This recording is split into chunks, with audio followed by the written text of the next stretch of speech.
Cerita dikanjut di mana kelompok Lindong pergi ke Gunung Suara Iblis. Tempat ini berada di kedalaman pegunungan 10.000 binatang. Lerengnya terjal dan dipenuhi dengan pohon suara hitam yang mampu memperbesar setiap bunyi. Karena itu jeritan tajam sering mengguncang gunung ini dan menciptakan suasana menekan tanpa henti. Di puncak gunung berdiri sebuah aula batu berwarna merah gelap. Di dalamnya burung hantu kuning emas duduk di singgasana tulang putih. Sosoknya menyerupai pria paruh baya dengan kulit berwarna emas tua. Wajah burung hantu kuning emas tampak suram saat memastikan formasi burung hantu kelapa manusia telah siap. Dua bawahannya juga melaporkan bahwa jebakan yang telah mereka siapkan telah diaktifkan. Namun salah satu dari mereka masih meremehkan ancaman musuh. Mendengar hal itu, burung hantu kuning emas menegaskan bahwa Lin Diao bukan lawan yang biasa dan bahkan burung hantu kuning emas sendiri sulit menandinginya. Namun meskipun begitu, burung hantu kuning emas merasa tenang karena telah memanggil seorang tetua dari gerbang Yuan. Tak lama kemudian teriakan peringatan menggema dari luar. Burung hantu kuning emas segera keluar dan melihat 4 sosok melayang di langit yang tidak lain adalah kelompok Lindong. Lindong mengamati gunung dan menyadari adanya fluktuasi suara berbahaya dari ribuan burung hantu kelapa manusia. Sementara itu Lin Diao dengan nada mengejek menuntut pertanggungjawaban atas luka yang dialami saudaranya. Menanggapi hal itu, burung hantu kuning emas menolak dan segera mengaktifkan formasi. Selanjutnya ribuan burung hantu kelapa manusia muncul dan menjerit serempak. Gelombang suara hitam membentuk jaring raksasa yang menyelimuti gunung suara iblis. Kekuatan gabungan ini membuat Lin Diao terpaksa mundur sementara. Burung hantu kuning emas pun mulai mengejek ke arah Lin Diao dengan sombong. Namun di sisi lain, Ying Huan Huan melangkah maju sambil membawa sitar Phoenix surgawi. Tatapan kotor para bawahan dari musuhnya memicu niat membunuh di dalam diri Lindong. Namun Ying Huan Huan pada saat ini masih berusaha untuk tetap tenang. Ying Huan Huan akhirnya duduk di udara dan mulai memainkan sitarnya. Teriakan Phoenix pun mengguncang langit, lalu seekor Phoenix merah muncul memancarkan kekuatan harta Yuan murni yang mengerikan. Gelombang suara api merah menyapu formasi dari burung hantu. Dalam sekejap jaring suara hitam runtuh dan ribuan burung hantu kelapa manusia meledak menjadi kabut darah. Pemandangan itu membuat burung hantu kuning emas terkejut dan ketakutan. Sementara itu Lindong menyadari betapa mengerikannya kekuatan sitar Phoenix surgawi. Di sisi lain, Ying Huan Huan yang sedikit pucat menoleh ke arah Lindong dan meminta agar semua yang tersisa segera dihabisi. Pertempuran di Gunung Suara Iblis pecah dengan ganas ketika musang iblis surgawi akhirnya melepaskan amarah. Aura besar menyapu seluruh wilayah dan menekan semua orang yang berada di sekitar. Dengan wajah penuh niat membunuh, musang iblis surgawi menyerang tanpa ampun dan langsung membantai beberapa anggota Gunung Suara Iblis. Sasaran utama musang iblis surgawi adalah burung hantu emas. Sosoknya terus-menerus dipaksa mundur karena kalah kuat dan kehilangan perlindungan formasi. Pada saat yang sama, Lin Yan juga pada saat ini bergerak. Tubuh Lin Yan membesar dan diselimuti cahaya merah saat teknik penguat tubuh diaktifkan. Dengan lolongan keras, Lin Yan menghantam Gunung Suara Iblis seperti peluru dan menebas musuh dengan keganasan penuh. Melihat kesempatan yang terbuka, Lindong juga ikut maju setelah memperingatkan Ying Huan Huan. Sayap naga hijau muncul di punggung Lindong dan membawa Lindong menembus puncak gunung. Dengan batang pohon hitam dan lengan naga, Lindong pada saat ini membuka jalan berdarah. Para anggota Gunung Suara Iblis yang lebih lemah langsung runtuh dan melarikan diri karena tidak mampu menahan tekanan. Di tengah pertempuran, Lindong dihadang seorang ahli tingkat 9 nirwana dari Gunung Suara Iblis yang mengenakan jubah kulit macan tutul. Bentrokan singkat terjadi dan bentrokan itu menunjukkan bahwa kekuatan lawan masih dangkal. Lindong dengan cepat menguasai pertarungan dan menghantam lawan hingga terpental jauh. Walaupun berubah menjadi macan tutul emas raksasa, musuh tetap terdesak dan tidak mampu membalikan keadaan. Sementara Lindong menekan lawan, situasi Gunung Suara Iblis juga semakin runtuh. Burung hantu emas dan para jenderal besar berada dalam kondisi terdesak oleh musang iblis surgawi dan Lin Yan. Banyak anggota Gunung Suara Iblis mulai kabur karena menyadari kehancuran yang tidak terelakkan lagi. Seluruh gunung pada akhirnya tenggelam dalam kekacauan dan bersimbah darah. Sementara itu di kejauhan, 3 tokoh dari gerbang Yuan mengamati situasi dengan sikap dingin. Pemimpin mereka memilih menunggu agar lebih banyak korban berjatuhan sebelum memutuskan bertindak.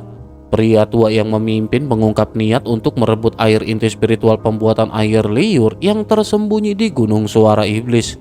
Perintah pada akhirnya segera diberikan. Xiayan ditugaskan menghabisi semua pelarian, sementara Shen Yun diperintahkan merebut sitar dari Ying Huan Huan. Setelah kedua bawahan bergerak, pria itu menatap puncak gunung tempat musang iblis surgawi bertarung sengit. Pria tua itu menyadari bahwa kehadiran seorang ahli tingkat kehidupan yang sangat besar akan membuat urusan ini menjadi lebih rumit. Sementara itu, Ying Huan Huan mengamati kekacauan di Gunung Suara Iblis dari langit di kejauhan. Tangan Ying Huan Huan sesekali menyentuh sitar Phoenix surgawi karena Ying Huan Huan bersiap membantu jika keadaan memburuk. Namun setelah mengamati lebih lama, Ying Huan Huan menyadari bahwa bantuan tidak dibutuhkan karena Lindong dan yang lainnya telah sepenuhnya menguasai keadaan dan menekan para musuh. Ying Huan Huan sempat merasa lega, tetapi suasana berubah saat seorang pria berpakaian putih bernama Shen Yun muncul. Shen Yun memperkenalkan diri sebagai jenderal jiwa dari gerbang Yuan dan sikap Shen Yun langsung memancing permusuhan. Ying Huan Huan pun menanggapi dengan dingin dan segera mengusir Shen Yun. Namun Shen Yun justru mendekat dengan niat tidak sopan. Ying Huan Huan pada akhirnya memutuskan untuk segera menyerang menggunakan sitar Phoenix surgawi. Gelombang suara dan api merah menghantam Shen Yun dan memaksanya mundur. Namun Shen Yun bertarung dengan licik dan sengaja mengulur waktu karena ia tahu bahwa kekuatan Ying Huan Huan terbatas. Seiring dengan berjalannya waktu, aura Ying Huan Huan akhirnya melemah dan serangannya melambat. Shen Yun pun memanfaatkan celah ini dan mulai melukai Ying Huan Huan saat konsentrasinya terganggu. Sementara itu di sisi lain, Lindong baru saja menghancurkan lawan dengan kekuatan lengan naga hijau. Begitu melihat Ying Huan Huan terpukul di kejauhan, amarah Lindong pun seketika meledak. Lindong akhirnya segera melesat menuju Ying Huan Huan dengan kecepatan tinggi. Shen Yun berusaha merebut sitar Phoenix surgawi ketika Ying Huan Huan sudah kehabisan tenaga dan menderita serangan balik. Shen Yun menyerang dengan tombak hitam dan benar-benar hampir melukai Ying Huan Huan. Pada saat genting itu, Lindong tiba tepat waktu dan menghantam Shen Yun dengan tendangan naga yang dahsyat hingga Shen Yun terpental jauh. Selanjutnya, Ying Huan Huan pun segera memperingatkan Lindong bahwa Shen Yun adalah salah satu dari 8 jenderal jiwa gerbang Yuan. Lindong menatap Shen Yun dengan ekspresi dingin dan penuh niat membunuh. Lindong lanjut berkata bahwa Shen Yun tidak perlu ditakuti dan ia akan segera mokat di tempat ini. Mendengar hal itu, Shen Yun yang telah menstabilkan diri pun tersenyum mengejek. Selama bertahun-tahun, hampir tidak ada murid yang berani berbicara sombong di hadapannya, mengingat statusnya sebagai salah satu dari 8 jenderal jiwa sekte gerbang Yuan. Namun Lindong tetap tenang meski keganasan perlahan terkumpul di matanya. Menyadari situasi ini, Lindong kembali merasakan kekhawatiran awalnya karena membawa Ying Huan Huan. Hal itu dikarenakan jika sesuatu terjadi, Lindong tidak tahu bagaimana harus mempertanggungjawabkannya kepada Ying Xuanzi dan Ying Xiaoxiao. Sementara itu Shen Yun akhirnya mengingat nama Lindong sebagai murid sekte Dao yang pernah mengalahkan Yao Ling. Kesadaran itu justru membuat ejekan Shen Yun semakin tajam. Ia menertawakan sikap Ying Huan Huan dan menyebut Lindong hanyalah bocah kecil dari sekte Dao. Lindong kemudian dengan tenang menyatakan bahwa hari ini Shen Yun tidak perlu berharap bisa meninggalkan Gunung Suara Iblis. Pernyataan tersebut dibalas dengan tawa dingin karena Shen Yun berniat menangkap Lindong hidup-hidup dan membawanya kembali ke sekte gerbang Yuan. Menyadari pertarungan tak lagi bisa dihindari, Lindong pun menyuruh Ying Huan Huan mundur dan berhati-hati. Namun sebelum gadis itu sempat menjauh, suara angin keras terdengar dari kejauhan. Seorang pria berpakaian hitam muncul di sisi Shen Yun. Dari percakapan singkat mereka, jelas bahwa pria ini juga merupakan salah satu dari 8 jenderal jiwa sekte gerbang Yuan. Selain itu, ia juga memiliki kekuatan yang setara dengan Shen Yun. Situasi pun menjadi jauh lebih berbahaya karena dua ahli tingkat 9 nirwana kini berdiri berhadapan dengan Lindong.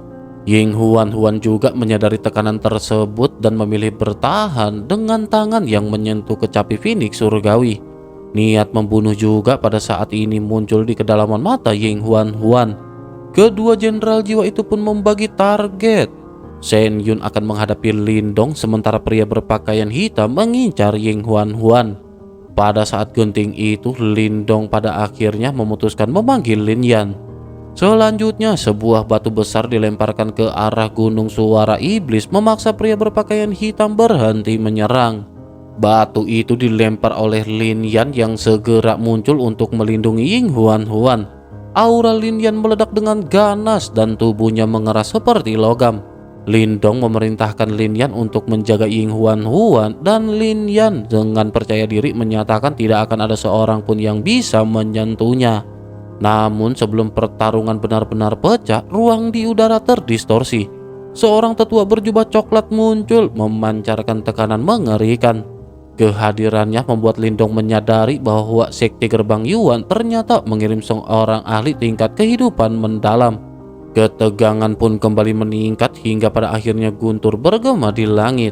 Selanjutnya Lin Diao muncul dari awan badai, matanya menatap tajam ke arah tetua berjubah coklat. Kedua pihak saling menilai kekuatan satu sama lain dan tak lama kemudian burung hantu kuning emas yang terluka parah muncul dan memohon agar tetua itu bekerja sama untuk menahan Lin Diao. Situasi pada saat ini benar-benar berakhir dengan genting. Pihak Sekte Gerbang Yuan memiliki 2 jenderal jiwa dan 2 ahli tingkat kehidupan mendalam. Ying Huan menyadari betapa berbahayanya keadaan tersebut. Sementara itu Lindong kemudian bertanya kepada Lin Diao apakah Lin Diao sanggup menahan mereka. Lin Diao menjawab dengan senyum dingin bahwa meski merepotkan, hal itu masih bisa ditangani dan mereka tidak boleh membiarkan satupun musuh melarikan diri. Pada akhirnya keputusan pun segera diambil. Lindong menegaskan bahwa tidak ada belas kasihan hari ini. Mendengar hal itu, pria tua yang bernama Jiang yang berasal dari Gerbang Yuan memerintahkan Shen Yun dan Xia Yan untuk menyerang. Melihat hal itu, Lindong segera bertanya kepada Lin Yan apakah ia bisa menangani satu lawan dan Lin Yan menjawab dengan penuh keyakinan. Selanjutnya Lindong pada akhirnya segera meledakkan kekuatan sepenuhnya. Kekuatan Yuan di dalam tubuhnya bergolak seperti badai menyelimuti seluruh area. Dengan suara rendah namun tegas, Lindong memutuskan untuk bertarung habis-habisan. Lindong memutuskan bergerak terlebih dahulu. Kedua lengannya berubah menjadi lengan naga, sayap hijau terbentang di punggungnya, lalu dalam sekejap ia menerjang ke depan Shen Yun dengan kecepatan kilat. Lindong langsung menghantamkan tinju naga tanpa ragu. Pukulan itu meledakkan udara di depan, sementara kekuatan brutal langsung menekan tubuh Shen Yun. Terkejut namun tetap tenang, Shen Yun segera memadatkan kekuatan Yuan yang membentuk perisai emas di hadapannya. Namun saat tinju naga Lindong menghantam, perisai itu hanya mampu bertahan sekejap sebelum retakan menjalar dan akhirnya hancur berantakan. Menyadari pertahanannya tidak berarti, Shen Yun segera bereaksi dengan memanggil tombak hitam panjang dan menusukkannya ke arah kelapa Lindong. Lindong menangkap ujung tombak tersebut dengan telapak naga dan sisik hijau beradu dengan logam hingga memercikan api. Namun kekuatan genggaman Lindong membuat Shen Yun tidak mampu menarik kembali senjatanya. Selanjutnya Lindong melesat menyusuri tombak dan melayangkan tendangan berputar dan menghantam tubuh Shen Yun. Tendangan itu seketika membuat Shen Yun terpental dan tertanam di dinding gunung. Tombak hitam itu juga dilemparkan kembali, berubah menjadi kilat gelap yang hampir saja menembus Shen Yun sepenuhnya. Setelah pertengkaran singkat itu, Shen Yun akhirnya menyadari bahwa ia telah jatuh ke posisi terdesak. Sambil menghapus darah di sudut mulutnya, ia menoleh ke medan pertempuran lain. Di satu sisi, Lin Yan bertarung sengit melawan musuh bertubuh raksasa hitam dengan kekuatan fisik mengerikan. Sementara itu di sisi lain, tetua Jiang bersama hantu burung hantu emas menghadapi seorang pemuda tampan yang tetap tenang meski ditekan 2 ahli tingkat kehidupan misterius mendalam. Pemandangan itu membuat hati Shen Yun semakin berat karena ia sadar lawan kali ini jauh melampaui perkiraan. Namun meskipun begitu, Shen Yun pada akhirnya segera mengambil keputusan. Ia percaya bahwa selama ia bisa menghabisi Lindong dan rekannya, keadaan masih bisa dibalik. Dengan tekad dingin, Shen Yun pun memaksakan dirinya keluar dari dinding gunung dan kembali berdiri meski keadaannya tampak menyedihkan. Lindong menatapnya dengan senyum tipis seolah meremehkan perlawanannya. Merasa terhina, Shen Yun pun melepaskan seluruh kekuatannya. Ia membentuk segel tangan, memanggil kekuatan Yuan alam dan mengumpulkannya menjadi sungai langit raksasa yang bergemuruh di atas kelapanya.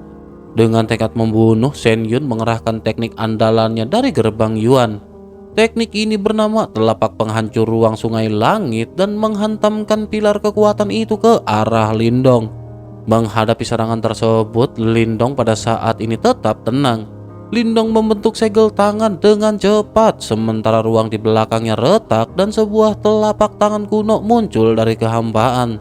Teknik tangan penjara surgawi kesunyian yang agung pun dilepaskan, menghantam sungai langit dengan kekuatan dahsyat hingga gelombang kejut meratakan hutan di bawah. Benturan itu pun membuat Shen Yun terjekut, namun ia masih bersikeras bahwa Lindong akan kelelahan terlebih dahulu.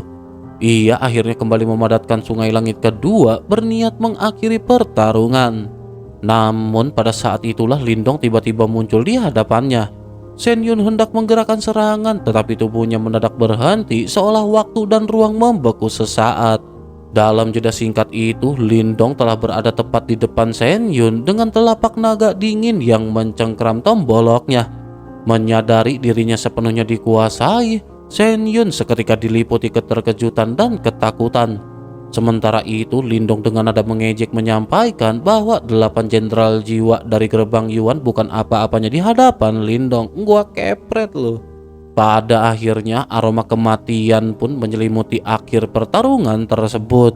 Namun meskipun begitu, kekuatan Yuan di tubuh Shen Yun beredar liar mencoba melepaskan diri, namun semakin ia berjuang, semakin cepat energinya terkuras. Sementara itu, senyum dingin justru muncul di wajah Lindong.